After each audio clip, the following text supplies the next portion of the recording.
Guys and welcome back to my channel सिर्फ IAS. तो यहाँ पे हम विजन आईएएस की पीटी 365 जो कि इंटरनेशनल रिलेशन की है उसे कंटिन्यू करते हुए आज आपके सामने एक छोटा सा पार्ट 8 प्रेजेंट करने जा रहे हैं। तो आइए शुरुआत करने से पहले इस चैनल को जरूर सब्सक्राइब कर लीजिए, बेल आइकन को भी प्रेस करिए ताकि आपको रेगुलर अपडेट्स मिलती रहें। तो आइए शुरुआत करते हैं पहले टॉपिक से। देखिए टॉपिक ही है इसका एक, वो है इंडिया और ईयू के रिलेशन। ईयू का मतलब होता है यूरोपियन यूनियन। तो न्यूज में क्यों रहा है पहले जान लेते हैं। वजह ये है कि रिसेंटली 15th इंडिया और ईयू की समिट हुई है और ये वर्चुअल मीडियम से हुई है। वर्चुअली क्यों हो रही है? क्योंकि कोविड-19 का चलना है, तो सारी ज्यादातर मीटिंग्स जो है वो वर्चुअली हो रही है।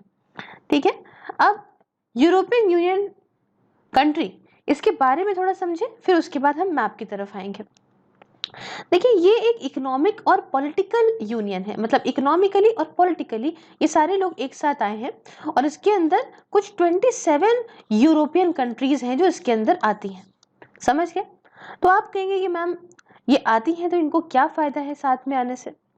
फायदा ये है कि फ्री ट्रेड है, आराम से आप जो सी भी इसकी मेंबर कंट्री में जाना चाहें आराम से टहल सकते हैं, मूवमेंट कर सकते हैं, फ्री मूवमेंट है लोगों का, रह सकते हैं, ट्रेड कर सकते हैं, काम कर सकते हैं, जो भी कंट्री में इनके अंदर वो चाहें लोग। इतनी बात समझ में आई? तो ये हो गया फायदा। अब आर्टिकल नंबर जो 50 है लिस्बन ट्रीटी का, ठीक है, लिस्बन ट्रीटी है, उसका आर्टिकल 50 कहता है कि अगर कोई मेंबर कंट्री इस यूरोपियन यूनियन से निकलना चाहती है, एग्जिट करना चाहती है, तो ठीक है, बिल्कुल कर सकती है, कोई दिक्कत नहीं। और अगर किसी कंट्री को इससे बाहर निकलना है तो इसको पहले कुछ नेगोशिएशन, कुछ सेटलमेंट करने होंगे इस यूरोपियन यूनियन के साथ में। ठीक है, सेटलमेंट हो गया, आप बाहर आ जाइए। अब बात आती है करेंसी की।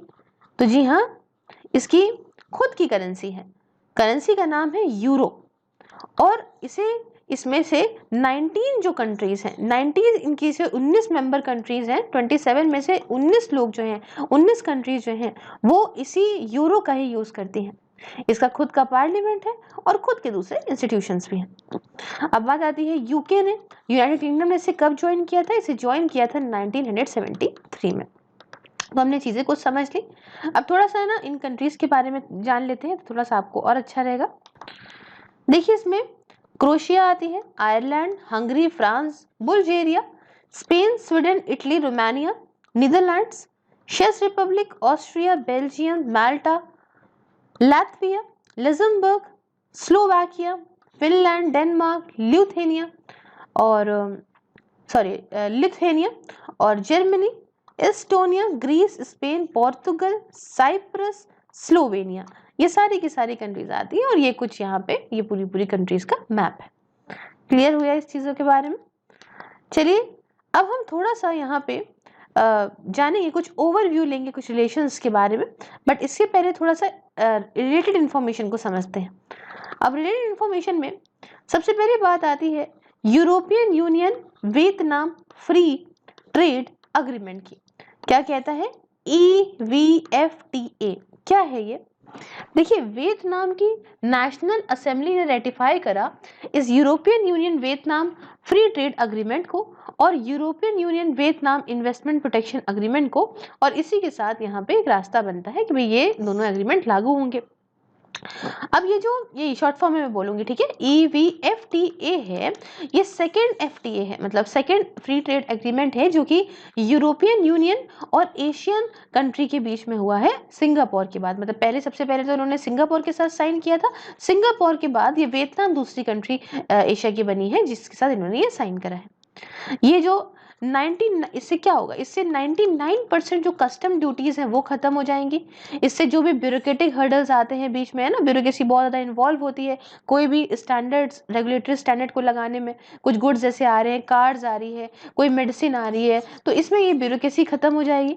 इसके साथ आराम से दोनों ही देश जो है मार्केट का एक्सेस कर पाएंगे यूरोपियन यूनियन और वियतनामीज कंपनीज के लिए। दोनों जगह आराम से ये कंपनियां इधर से उधर अपने अपने को स्टैब्लिश कर सकती हैं।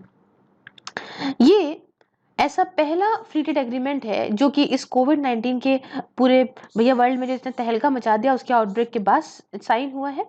और इससे आप कह रहे हैं has resulted in a disruption of supply chain. अब आप जानते हैं कि कोविड-19 की वजह से बहुत दिक्कत हो गई थी, बहुत डिस्टर्ब हुई सप्लाई चेन। तो ये खैर कोविड-19 के बाद ही ऐसा एफटीए साइन हुआ है। अब दूसरा जो मैंने आपको बताया, European union Vietnam investment protection agreement EVIPA, ये पार्ट है फ्री ट्रेड एग्रीमेंट का, और ये एग्रीमेंट है यूरोपियन यूनियन और वियतनाम के बीच में। इसका उद्देश्य ये है, एम ये है कि हम इन्वेस्टर्स जो होते हैं, जो पैसा लगाते हैं, इन्वेस्टर्स को प्रोटेक्ट करें, इन्वेस्टमेंट को प्रोटेक्ट करें होस्ट कंट्री में। बहुत सारे सेगमेंट में बताऊं तो इंडिया जो है क्लोजली compete करता है वियतनाम के साथ में, और सिंस वियतनाम ने जो फ्री ट्रेड एग्रीमेंट को साइन कर लिया है, तो इंडिया के ऊपर बहुत सारा इम्पैक्ट देखने को मिल सकता है अलग अलग सेगमेंट में वक्त के साथ साथ। दूसरी रिलेटेड न्यूज कहती है mobilise your city programme, MYC programme. तो ये मोबिलाइज योर सिटी क्या है? मोबिलाइज योर सिटी ये पार्ट है इंटरनेशनल इनिशिएटिव का, जिसे सपोर्ट करा जा रहा है फ्रेंच और जर्मन की सरकारों के द्वारा, और इसको लॉन्च किया गया था 21st कॉन्फ्रेंस ऑफ पार्टीज के द्वारा, COP21 के अंदर इसको द्वारा क्या COP21 के अंदर इसको लॉन्च किया गया था, जिसकी मीटिंग दिसंबर 2015 में हुई थी। अब ये जो MYC है, मोबिलाइज योर सिटी प्रोग्राम, जो इंडिया के अंदर है, ये इम्प्लीमेंट कर रहा है विद द सपोर्ट ऑफ, मतलब कैसे इम्प्लीमेंट किया जा रहा है, इसमें सपोर्ट है ministry of housing and urban affairs का और गवर्नमेंट ऑफ इंडिया का नेशनल लेवल पे।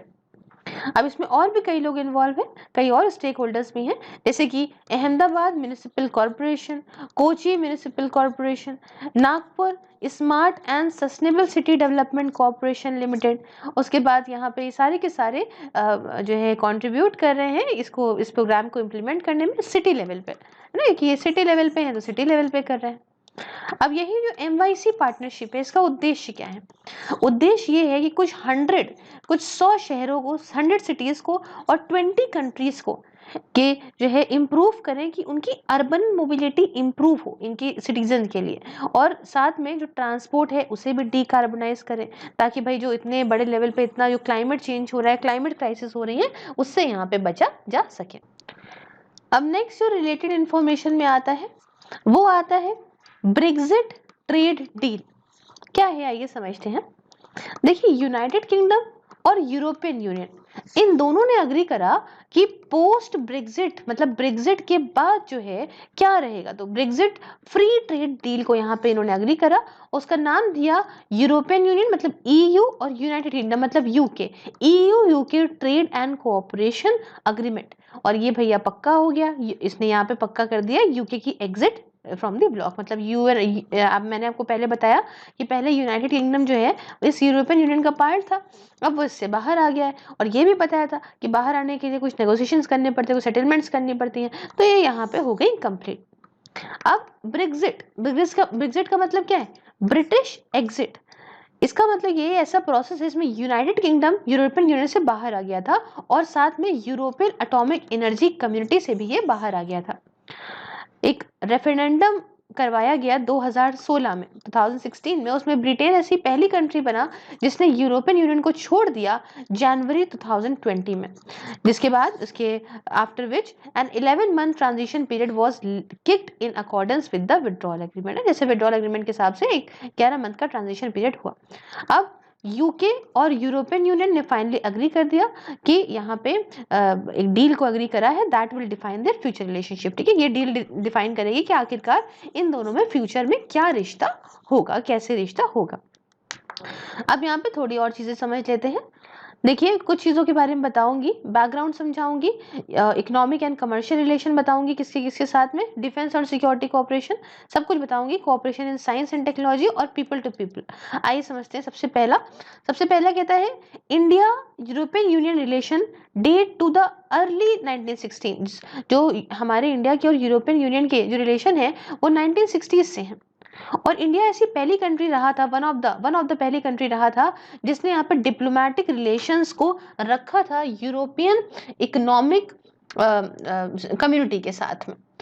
उसके साथ यहाँ पे दूसरी बात ये बताऊं कि भाई यहाँ पे पहली जो इंडिया यूरोपियन यूनियन सबमिट हुई थी वो हुई थी 2000 में, और 2004 की बात है जब ये रिलेशनशिप और बढ़िया हुआ, अपग्रेड हुआ, और ये स्ट्रैटेजिक पार्टनरशिप में बदल गया। अब दूसरी चीज बताऊं, इकोनॉमिक और कमर्शियल रिलेशन अगर बताऊं, तो European Union as a bloc ये इंडिया का सबसे ज्यादा बड़ा ट्रेडिंग पार्टनर है। अगर हम बात करें तो 80 बिलियन यूरोस का ट्रेड होता है गुड्स में, जो कि देखने को मिला है 2019 में, मतलब 11.1% टोटल इंडियन ट्रेड का इन्हीं के साथ हम कर रहे हैं। तीसरी बताएं, डिफेंस एंड सिक्योरिटी कोऑपरेशन में बताऊं, तो देखिए यहाँ पे इंफॉर्मेशन फ्यूजन सेंटर, मतलब इंडियन ओशन रीजन जो न्यू दिल्ली के अंदर है, इसने रिसेंटली यहाँ पे लिंकअप करा है मैरीटाइम सिक्योरिटी सेंटर, जो कि आपका हॉर्न ऑफ अफ्रीका में है, जिसे स्टैब्लिश करा है यूरोपियन यूनियन नेवल फोर्स के द्वारा। चलिए आगे और कुछ आपको बातें बताना चाहूंगी मैं।